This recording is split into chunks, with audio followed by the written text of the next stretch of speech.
اب بعض لوگوں نے یہ سوال بھی کیا قرآن پاک میں وہ ہے کہاں؟ یہ بھی تو آتی ہے بات کہ اللہ اللہ کہتے ہیں ہم، وہ اللہ ہے کہاں؟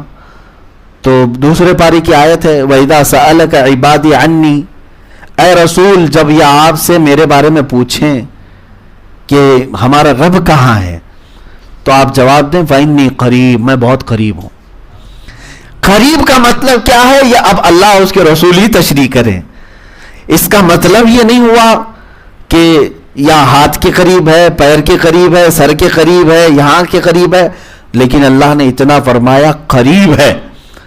قریب ہے کا مطلب ہے آپ سمجھ لو کہ جو سب سے زیادہ قریب ہو سکتا ہے وہ اللہ رب العزت ہے۔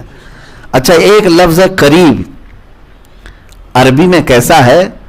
جیسے زیادہ ہے، زیادہ اور اس سے بھی زیادہ بولنا ہے تو افعالو کا صیغہ استعمال کیا جاتا ہے۔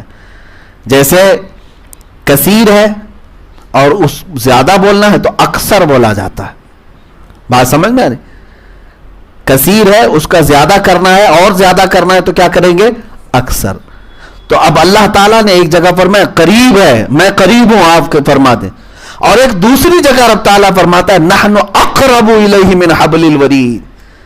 اقرب ایک ہے قریب اور ایک اقرب، بہت زیادہ قریب ہو تو اس کو اقرب کہیں گے۔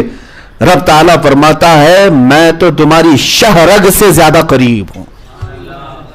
شہرگ جو انسان کی اگر وہ ایک آن کے لیے رک جائے تو انسان کی زندگی ختم ہے، وہ جتنی قریب ہے تم سے، اللہ فرماتا ہے میں اس سے زیادہ تم سے قریب ہوں۔ اب اس سے زیادہ قریب ہے تو اب وہ کہاں ہے یہ سب پوچھنے کی ضرورت نہیں ہے، بلکہ اتنا ہے کہ وہ بہت قریب ہے۔ اللہ قریب ہے، جسم و جسمانیت اور مکان و مکانیت سے پاک ہے۔ جو لوگ یوں کہتے ہیں اوپر والا جیسا چاہے گا، وہ کیا صرف اوپر والا ہے؟ اس طرح کے الفاظ استعمال نہ کیا جائے۔ اللہ کو صرف اوپر والا کہنا، اللہ تو زمینوں کا بھی مالک ہے، آسمانوں کا بھی مالک ہے، وہ ہر شے کا مالک ہے۔ اس کے لیے اس طرح کا لفظ استعمال نہیں کرنا چاہیے۔ بعض لوگ اس کو میاں کا لفظ استعمال کرتے ہیں، اس کو بھی منع کیا گیا ہے۔ اللہ تعالیٰ کے لیے وہ الفاظ استعمال کیے جائیں جو اس کی بزرگی کو زیب دیتے ہوں۔ اللہ تعالیٰ ہے، اللہ پاک ہے، اللہ عز و جل ہے، یہ تمام الفاظ ہیں۔ بزرگ و برتر خدا، نہایت پاک مولا، یہ تمام الفاظ کے ساتھ اسے پکارا جائے۔ اب اللہ تبارک و تعالیٰ پر ایمان لانے کا مطلب یہی ہے میرے عزیزو کہ جیسے اس کی 99 صفات ہیں، آپ پڑھ کر کے دیکھ لینا کبھی اس کی صفات میں کیا کیا ہے۔ اگر میں وہ بیان کروں تو طویل بات ہو جائے گی۔ اکثر قرآن پاک کے شروع میں صفات بھی لکھی جاتی تھیں، الرحمن الرحیم الملک القدوس السلام المؤمن المہیمن العزیز الجبار المتکبر الخالق البارئ المصور۔ یہ تمام جو اسماء حسنہ ہیں ہر ایک کا ایک ایک میننگ ہے۔ رحمان رحم کرنے والا، مالک تمام چیزوں کا کی ملکیت رکھنے والا، خالق پیدا کرنے والا، رازق رزق دینے والا، سمیع سننے والا، بصیر دیکھنے والا، حکیم حکمت والا، عدل انصاف کرنے والا، معز عزت والا، مذل ذلت دینے والا، عزت دینے والا، ذلت دینے والا۔ یہ تمام صفات کا وہی مالک ہے۔ اس اللہ کے بارے میں یہی عقیدہ رکھنا ہوگا آپ کو۔ اب بات سمجھ میں آ گئی؟ یہودیوں جیسا نہ تسلیم کریں، عیسائیوں جیسا نہ مانیں، اور نہ ہی دوسرے ہندوؤں جیسا کہ وہ اپنے خدا کے لیے کیا کیا مانتے ہیں۔ نعوذ باللہ من ذالک۔ بعض قومیں ایسی بھی ہیں جنہوں نے اپنے خدا کے لیے جو عقائد رکھے نا وہ میں بتاؤں تو اپنے خاندان کے لیے بھی آپ برداشت نہیں کریں گے۔ ہاں کتابوں میں موجود ہیں کہ کبھی کبھار، میں اپنی بات نہیں کر رہا ہوں، ان قوموں پر مجھے افسوس ہوتا ہے جو خدا بھی کہتے ہیں، اس کی عبادت بھی کرتے ہیں، اور کہتے ہیں کبھی اس کو فلاں عورت پر پیار آیا تو وہ نیچے اتر آیا اور اس کو بھگا کر لے گیا۔ نعوذ باللہ من ذالک۔ خدا کے بارے میں تم یہ یقین رکھتے ہو؟ وہ کیسا خدا ہے؟ خدا وہ ہو ہی نہیں سکتا۔ یہی تو ابراہیم علیہ الصلوۃ والتسلیم کا مناظرہ ہوا تھا نا۔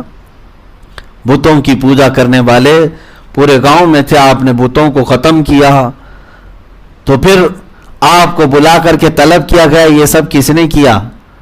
تو ابراہیم علیہ السلام نے کیا کہا؟ ان کے بڑے نے کیا ہے. وہ اپنی جانی مراد لے رہے تھے اور ایک بڑے بت کو چھوڑا ہوا تھا. تو آپ نے فرمایا کہ لوگوں نے کہا ان کے بڑے نے مطلب ان کا جو بڑا خدا ہے اس نے سارے چھوٹوں کو مار ڈالا کہ میں اکیلا ہی اب راج کروں گا. تو ابراہیم علیہ السلام نے کہا کہ اس سے ہی کیوں نہیں پوچھ لیتے؟ ایک تو موجود ہے نا، باقی سب کٹے پٹے ہیں. ایک تو موجود ہے، ایک بڑا ابھی بھی بچا ہوا ہے، اس سے پوچھ لو باقی تمہارے چھوٹے گنڈوں کو کس نے مارا ہے. تو ابراہیم علیہ السلام کی اس بات پر وہ آگ بگولا ہو گئے. کہنے لگے کیا ہم اس سے بات کریں گے؟ وہ بولے گا، وہ کیسے بتائے گا؟ تب ابراہیم علیہ السلام نے کیا کہا؟ اف لکم، افسوس ہے تم پر، تم ایسے کی عبادت کرتے ہو جو تم کو کچھ نفع بھی نہیں دے سکتا، نقصان بھی نہیں دے سکتا. کیسی عبادت کرتے ہو تم؟ ہاں، ہم جس خدا کی عبادت کرتے ہیں وہ زندگی بھی دیتا ہے اور موت بھی دیتا ہے. ہاں، میں معذور ہوں تو مجھے صحت بھی وہی دیتا ہے، میں اگر بھوکا ہوں تو مجھے رزق بھی وہی دیتا ہے، ننگا ہوں تو لباس بھی وہی دیتا ہے، میں اس کی زمین پر چلوں تو میری ہواؤں کا انتظام بھی وہی کرتا ہے.